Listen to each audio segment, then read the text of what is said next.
It's time for today's Face-Off on Fox Soul. Challengers Quanell X and Big Angry Adams. Ready to go blow by blow on those hot topics. Face-Off on Fox Soul starts right now. In this round, here's Quanell X.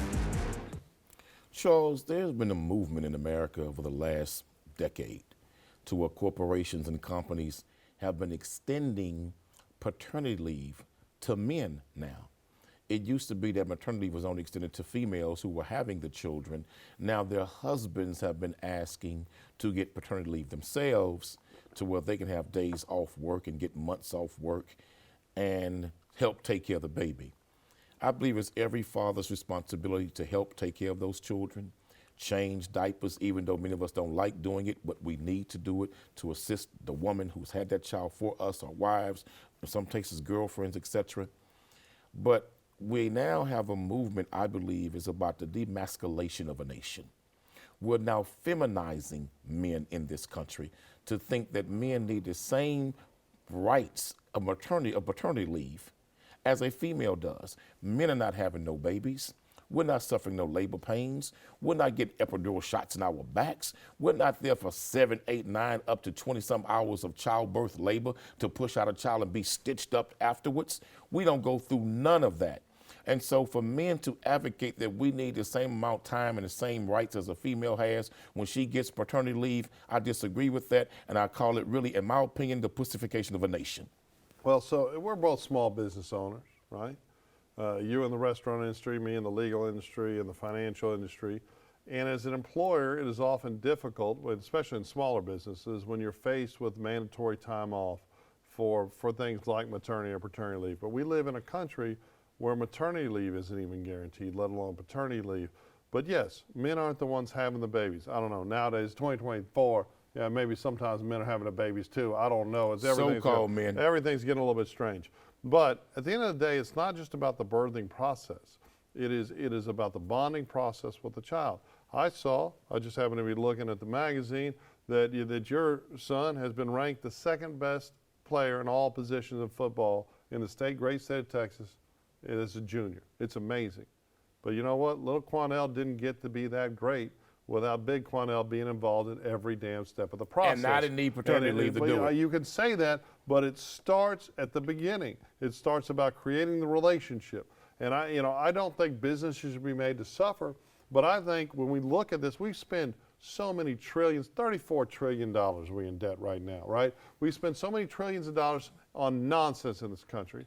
What we could be doing is spending on making sure that mothers and fathers, incentivizing fathers staying the hell around. And you don't think that's weakening the future generations of men in this country? Like we're turning men into women. And we're making men think like women. We're making men believe they have the needs of women. But how is paternity leave? That's paternity. Because Pater, father, in Latin. All that woman is for a man to do several things. Change some diapers, clean the baby, feed the baby, burp the baby sometime, and let her take a nap, and you stay up with the baby sometime. A man don't need paternity leave. So, we acting like females, Charles. You think immediately after a baby is born, when that woman goes home, immediately after childbirth, that she should have to run around and keep up with an infant and take care of that infant, take care of all the problems. That baby needs its mother immediately after childbirth, okay, not daddy. I agree. Not daddy. Oh, come on. See, that's the kind of archaic what the mother thinking. Needs is the assistance of daddy. But the baby don't need daddy. Why do we have to be extreme one way or the other in this country? Why can't there be middle ground? Maybe not as much time, but sometime, right? We need to recognize. What? Next the man gonna breastfeed? No, we need to. Well, of course, in this next weird the man world, gonna breastfeed? We see that crap all the time. The baby need to pacify. Put him on a man's breast. We need to. We weak as hell now, Charles. We need to incentivize intact homes. The number of children raised by single-parent homes is almost 30-something%. And in the African American community, what is it? It's more than half, right? 70%. It's heartbreaking. Single-parent households. And what we need to do is we need to incentivize intact families, and even when they're not intact, involve fathers, right? So we need to do more in this country to make sure that mothers and fathers are involved in raising their kids. Children. I don't think paternity leave does that for men. Why not start it that way? Let me tell you why, Charles. And women will tell you this. I believe the majority of men that get paternity leave, if they don't have to go to work and still get a check because the wife had a baby, They're going to be out there running the streets with their buddies, having fun, hanging out at bars, doing their things, and making excuses not to help her with that baby. But that and so speaks they to- going to use it as an excuse to just not go to work So- and stay away from the house and have fun and leave her by herself. So the men that would be participant, the men that would be there to help those early weeks of their child's life, they should be punished because other men are dirtbags? I'm not saying that, but paternity leave, Charles, for a man. Now, I'll compromise and say this. For the first 30 days, okay, I'll give him 30 days. Okay, well, so I was right. But Thank you, after thank you. that- just say, But after that- just say, Big Angry, you right. Not 90 days, Big Angry. I didn't say 90 days. Now, I said paternity and I leave. said maybe 30 days. Okay, so maybe not. Huh? Maybe 30 days. But Charles, But I'll be maybe honest not. with you. Did you need paternity leave? No, I didn't have the kind of money for Because paternity you leave. were a I know. man's man, brother. No, that wasn't it. I would and have you loved, and I both were man's men, and I we didn't need would that. have loved the option of staying To home. stay home and get paid to do nothing. And act like you pregnant. I was a young policeman when both my kids were born. I was going to school full time with Madeline. I was going to school full time at the University of Houston. I was going to law school full time when John was born, and I didn't have the economic choices, right? But if my job would have said, hey, we're going to pay your salary to stay home, I would have loved to have been able to stay home and help my wife with those kids because it's So let me ask you a challenging. truthful question. Okay. Had your job did that for you, and now you have the reality of what it took for you to survive and make a way and forge a way for your family because you didn't have that access or that resource, what do you think made you a better man? If you'd have had that resource, No, or, I think or going through life knowing you had nothing to fall back on but your work ethic. I don't think that the load of childbirth, the cost of that, should fall on small businesses in America. I think if the businesses have less than 50 employees, that it should be subsidized by the government. I think we're in this big collectivist endeavor, and what we should do is we should encourage families to be intact and to have children. But we absolutely should encourage fathers to be more involved in this sort of this misogynist, this sexist view of men not having a role. But you know how this got started, right? Because you know how your kids are so successful. But you know how this got because started, you're- right? Well, you were involved. This started with gay couples. Okay. Yes, this is true. It was It's same always sex. No, with the listen to me, Charles. homophobia. No, Charles. So Listen you to don't Charles. think one of them should be able to stay home Listen, just because they Charles, got a penis? This movement started with same-sex couples on a maternity No, leave like that. it didn't. Yes, it did. Do your research. Like, Quanell, it started with sprinkle a little same-sex homophobia couples into everything. who believe that they need a paternity leave together. And I disagree with that. Same-sex, you disagree if a same-sex couple adopts an infant. I disagree with paternity leave. You don't think one of them should be able to stay home? One, but not both. Well, that's a man. A gay couple, that's two men. So one stay home, not both men. If it's lesbians, they both should stay home? One woman stay home, not both women. So if lesbians, they got vaginas, so they should both stay home? No, one stay home, not both. Okay, look. I don't believe in that. What we need to do is we need to encourage two parents being involved in every child's life and not worry about all Everybody this wants some free money and don't want to sexism go to and work. homophobia.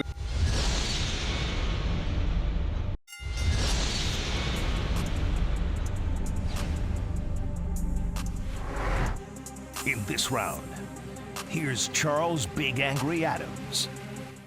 You know, Quanell, in conservative media spaces and Twitter and other social media platforms, in the last, about 2 weeks ago, you had a principal being attacked for having sex ed resources available to kids in junior highs, junior high principal. Now, it didn't begin and end with home herpes testing and condom use and STDs and pregnancy. It went as far as to talk about sex dolls and groping and all kind of stuff, which I think is absurd.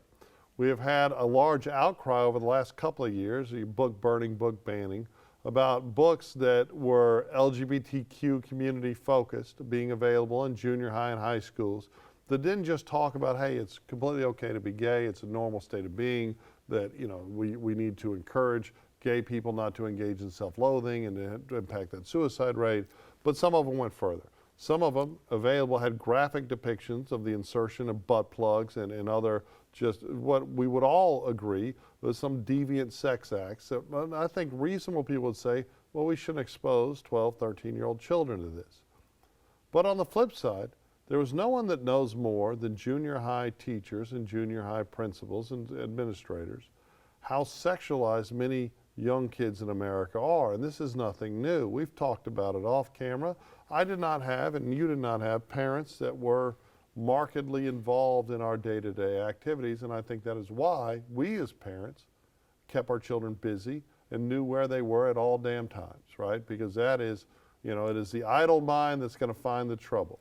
So I know that I started smoking weed and having sex in 7th grade. I don't know when you started, but I know that it probably would have done me some good to be educated on the use of condoms. I remember I had a pregnancy scare in 8th grade. Thank God it was just a scare, right?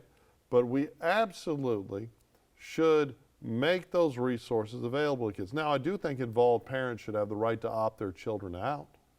Because I remember in sex ed when I was in high school that your parents had to sign a form. If they didn't, you had to go out to the library or do something else instead of sex ed. But I think that we have so many kids that aren't being parented today. There was a lot when we were young, but it's only exacerbated now. And we need to, especially as we see this war on abortion services and the access to health care, women's health care to women of all ages in America, we need to make sure that young adults and teenagers have the resources available to them to combat teen pregnancy and combat sexually transmitted diseases. I am completely 1,000% disagree. Well, I know. That's why we're talking about it. There's no way in hell that I want any principal, administrator, or teacher giving 11, 12, and 13-year-old children, the middle school age children, 11, 12, and 13, access to condoms.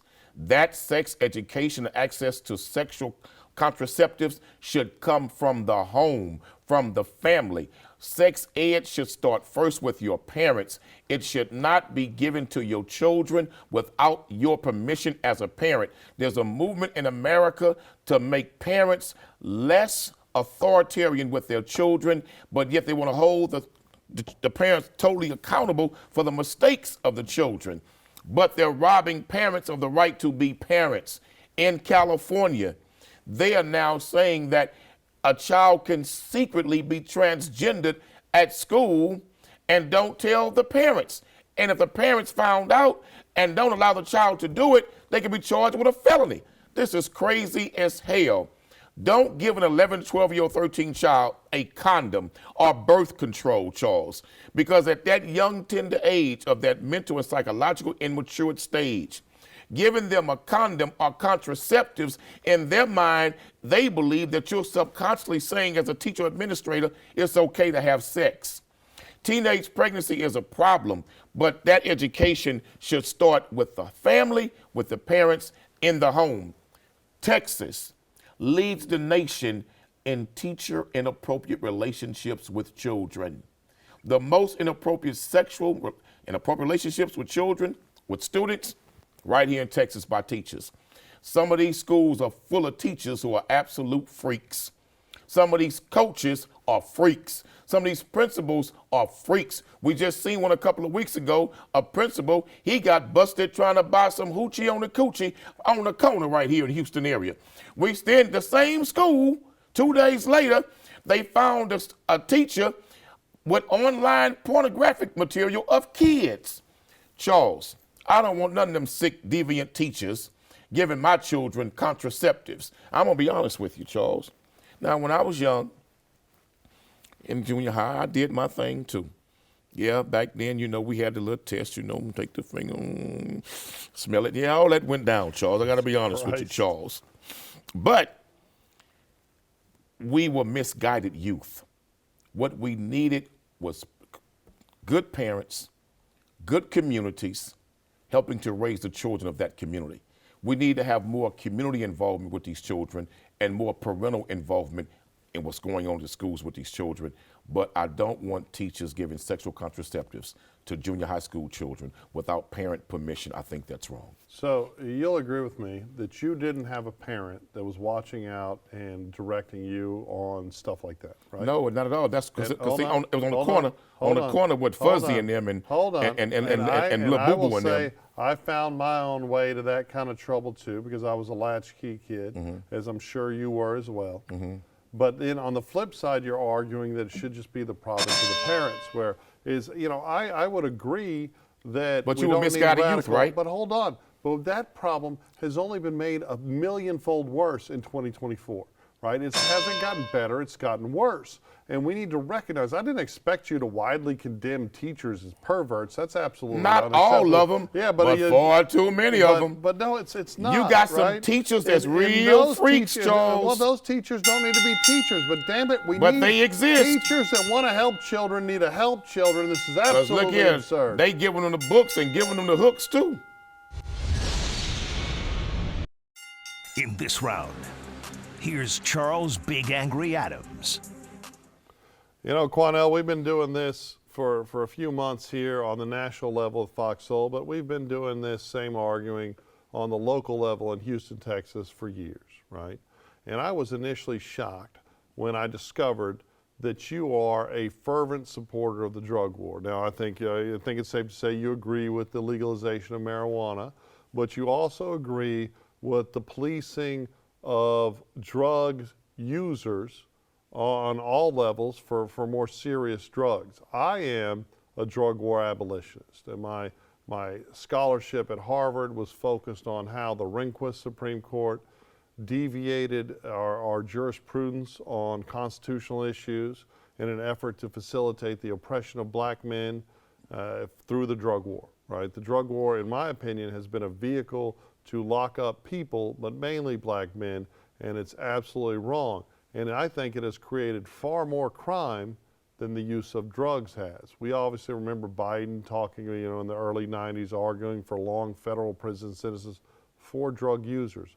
I think it's obscene.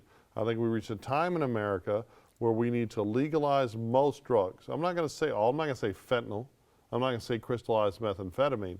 But if you legalized opioids, if you legalized amphetamines, and people could go buy them cleanly at stores, and it's taxed, use that tax revenue to facilitate inpatient, non-prison setting treatment centers that people can be put into thanks to a court order with due process if their addiction has led to life-ruining consequences. I don't think drug use should ever be a defense to prosecution for crimes. I don't care if you're high or not. You commit a crime, you need to do the time.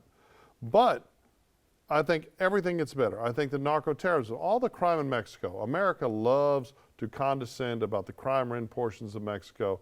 It is our appetite for drugs and our prohibition of drugs that has sent trillions of dollars, they say billions, I feel like it's trillions, to the narco-terrorists, and it's disgusting.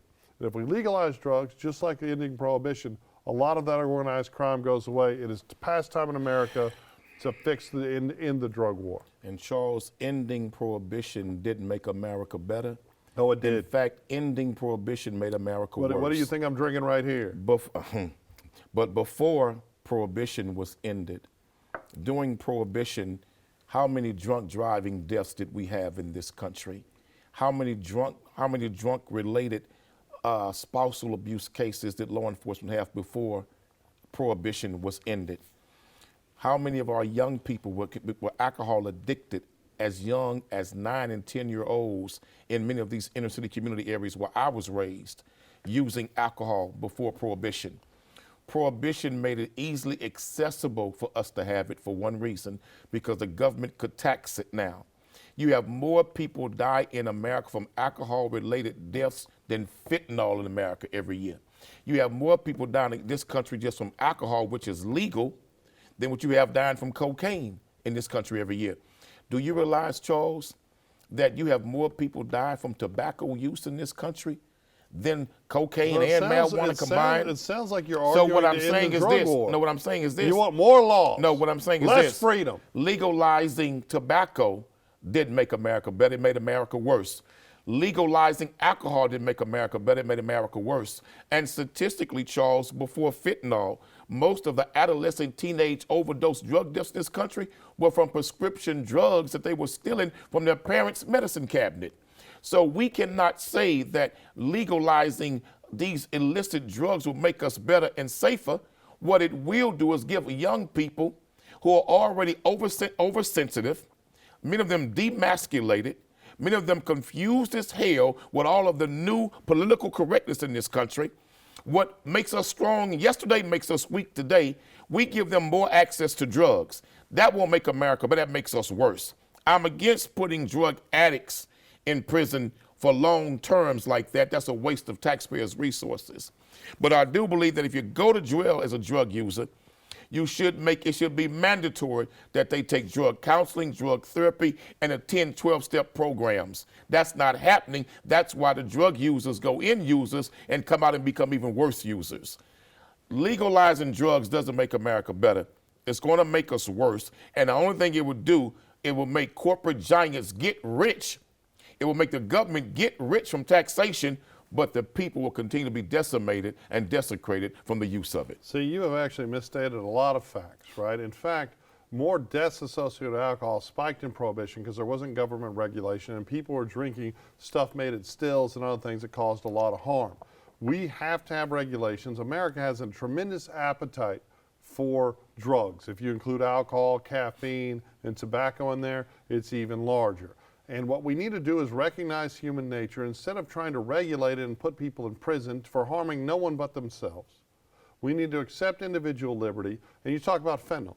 Fentanyl is the biggest killer of people between like 18 and 44 in more than half this country. No, it's not. It is horrible. People are dying left and right. People are using drugs. I have had criminal cases where people have used pill presses to take fentanyl and make drugs that look just like Xanax or just like other things. I agree. And kids are unknowingly taking them, and they're dying all over the place. But it's not the number one killer. Well, most certainly it's killing people all over America. Methamphetamines, fentanyl, cocaine, marijuana, alcohol is not the number one killer in this country of our young people and American citizens, well, you got suicide too. No, the number one killer is sugar. Okay.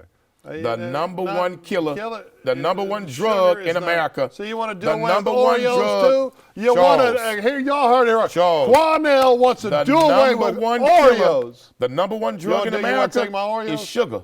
Look, I'm not going to lie that ice cream's addictive. Now, right? wait a minute. But you want to take away my You're Oreos? the one that brought it to my attention right. about the addiction of Oreo cookies are 10 and what you times more discovered addiction than than cocaine. And you know what? I had So 4 of them don't this tell afternoon. me. I got home from the courthouse, poured me a big glass of ice cold milk, got me 4 All Oreos, that weight you and lost. I popped all 4 All that of weight them. you lost. Hey, man. You were exercising, Charles. It was delicious. You was exercising, Charles. I went out and exercised. You was working out, Charles. Well, you know, look. Here's the thing. See, you're a sugar addict. Our criminal justice, and the rest of America is too. First of all, you made up your statistics, but our criminal justice. You know sugar kill more than everybody, Charles. Criminal justice reform has basically been abandoning poor urban black victims of violent crime. By design. Right? And what we not really by should accident, be doing by design. is not, you talk about, you send drug users to prison, they don't become more addicts, they become either victims or monsters. Because there's no rehabilitation programs in prison. We absolutely need to let people use the drugs they want, make sure they have clean drugs, tax them to get people treatment. It's all about taxation. If you legalize cocaine, it's about you wealth legalize before health. amphetamines, you take all the money from these narco terrorists. See, it's about money. You clean up crime, and you know what? I'm you make giving America, a moral, you I'm actually making a make moral America argument, better. and you're making an economic one. Ladies and gentlemen, I believe that legalizing drugs in America is not a step in the right direction, it's a step in the wrong direction. Many of us as parents and grandparents know this. This present generation of young Americans are too sensitive, oversensitized. Many of them are mentally and spiritually weak in ways that we never were. Many of them are committing suicide at a rate that we never even heard of in our generation. And now we're going to make drugs more readily accessible to them in the state of mind that they're already in. We're living in a time now where most of our young kids don't even go to church anymore, don't even believe in God anymore, but yet we're going to replace all of that with more accessible drugs to them. I disagree with that. We got to do better in this country, and we got to go back to the way we were in many ways and not remain as the way we are. As the church and Christ taught us, come as you are, but you cannot remain as you are. Let's not remain the way we are in this country. We've gotten worse, not better. Let us go back to some of the foundational principles that made America great, that were moral and spiritual principles, not what we're facing with right now at this place and time. But I do want to say this. Men in paternity leave, come on, brothers. Let's be the men that we were and not the weak men that we're becoming. Personally, paternity leave, we need to do all we can as a nation to encourage people to have children and to participate in their children's upbringing. That leads to the best America, and we're not nearly anywhere near the best America. The access to condoms and education on STDs Look, I would love for parents to be doing their jobs, but a lot of parents aren't doing their jobs. We don't need junior high kids being taught about butt plugs and perversion and weirdness, but we most certainly need junior high kids to understand a few things. One, that being gay or straight, either one is okay, that there are avenues to have safe sex but discourage sex, and that there are horrible diseases that will ruin your life even as young as 13 or 14, because parents aren't doing their damn jobs. But I have spent, I was horrified as a young policeman about the techniques and the oppression that were used almost exclusively against young black men in this country to disrupt their lives, search their cars, and hassle them. And it broke my heart. And that's what I focused on in my studies at Harvard Law School about advocacy for ending this drug war to create a better America. Our law enforcement shouldn't be focused on anything but victim crime. They need to stop raising money by writing poor people tickets. They need to stop oppressing people by searching their car and looking for a little bag of cocaine. We need to make America safer and better. We need to legalize drugs and use that money to build a better nation.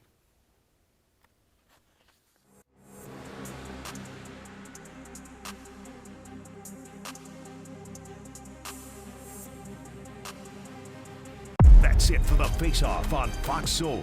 We'll catch you next time.